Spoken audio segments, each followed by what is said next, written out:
அரசியல் களத்துல உங்களுக்கு புரிதல் இல்ல. ஆனா கணவருக்கு புரியுது. என்ன மாதிரியான அட்வைஸ் குடுத்துருக்கீங்க மேடம்? அவருக்கு அட்வைஸே தேவையில்ல.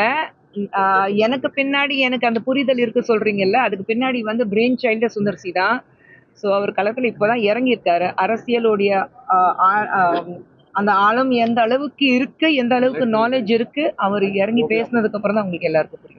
இப்ப டிவிக்கேவும் போட்டியில இருக்காங்க. உங்களுக்கு அதை எப்படி பாக்குறீங்க மேடம்? போட்டி எப்படி இருக்குன்னு பாக்குறீங்க? போட்டி இருந்தா தானே நல்லா இருக்கும். போட்டி இல்லாம இருந்தா வெற்றி சுலபமா கிடைச்சா அது ரசிக்க முடியாது.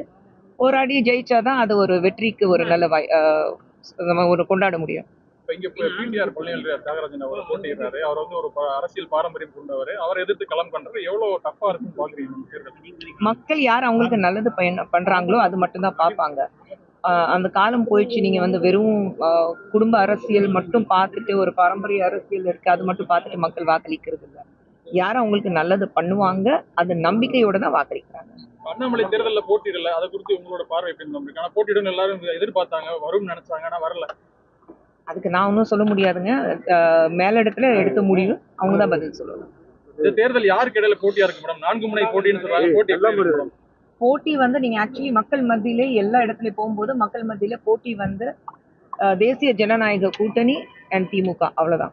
விஜயோட ஃபேக்டர் எப்படி இருக்கு மேடம்? வந்திருக்காரு, தம்பிக்கு வாழ்த்துக்கள் சொல்லியிருக்கேன். களம் இப்பதான் இறங்கியிருக்காரு.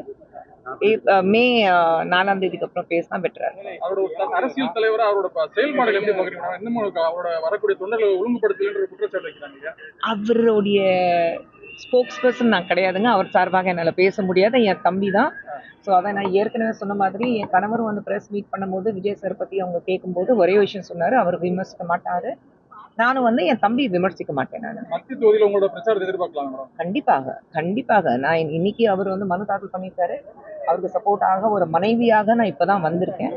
இதுக்கப்புறம் ஒரு மனைவியாக நான் கண்டினியூஸ் இங்கே தான் இருப்பேன். மத்திய தொகுதி வாக்காளருக்கு உங்களோட சொல்லக்கூடிய விஷயம் என்ன மேடம்? உங்க கணவர் சார்பா வந்தா என்ன செய்வோம்ன்ற உங்களோட அவங்களுடைய பிரச்சனைகள் என்னென்ன இருக்கு எல்லாமே எங்களுக்கு தெரியும்.